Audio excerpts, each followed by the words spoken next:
So I was out on my roof the other day, just casually walking around, and noticed my asphalt shingle here had some damage. So let me show you how I fixed it. So I was just walking around up here on my roof casually.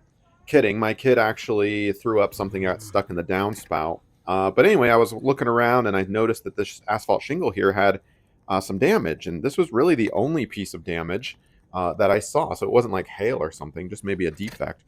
The pros probably say use this black roofing tar stuff, but I didn't have any on hand. I just had 100% silicone. So I'm just going to cut this baby open and just liberally apply it to the shingle. Now, will it hold up over time? I don't know. But this is a temporary short-term fix, and I'll probably get out here right before the season turns and take a look at it just to make sure it's not going anywhere, that it stayed adhered and is doing its job. But the concept is pretty simple. We're going to basically rubberize that hole to prevent water from going into it and leaking down.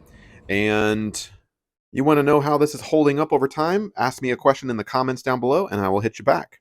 Thanks.